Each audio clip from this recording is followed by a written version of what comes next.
When you came back from New York in the 56, I think 56. it was, having studied and worked with Ben Graham, what was the dream? What was the ambition?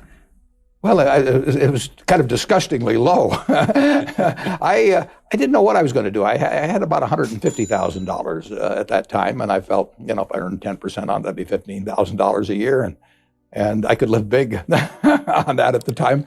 I was interested in reading and taking courses at the university. I took my father-in-law's course in psychology, and I thought I might go to law school. I knew there were a whole bunch of subjects I wanted to read about.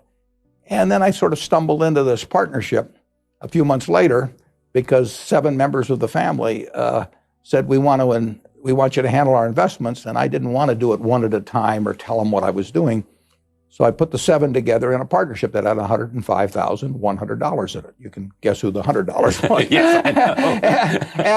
and I thought that was it. And a few months later, a fellow named Homer Dodge, who had been a stockholder of Graham Newman, came out, saw me in Omaha, and he said Graham Newman was liquidating, and he said he'd asked Ben where to put his money, and Ben said maybe Warren would be a good choice.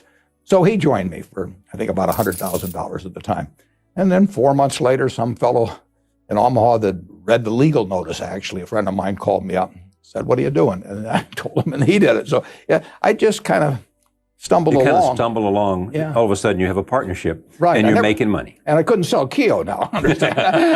But the partnership did well, and part of the partnership was buying what looked like cheap stocks. Berkshire Hathaway looked like a cheap stock.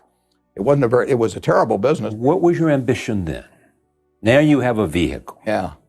Well, I started out by thinking I was a textile expert, but I was disabused of that notion fairly fast. I really did. I thought,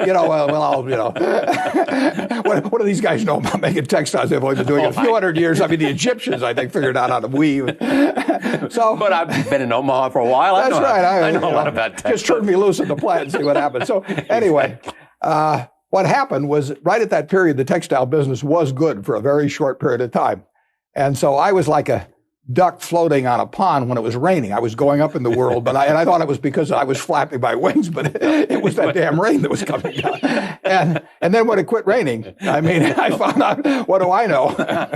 Right. Yeah. And then we went into other businesses. Yeah. And what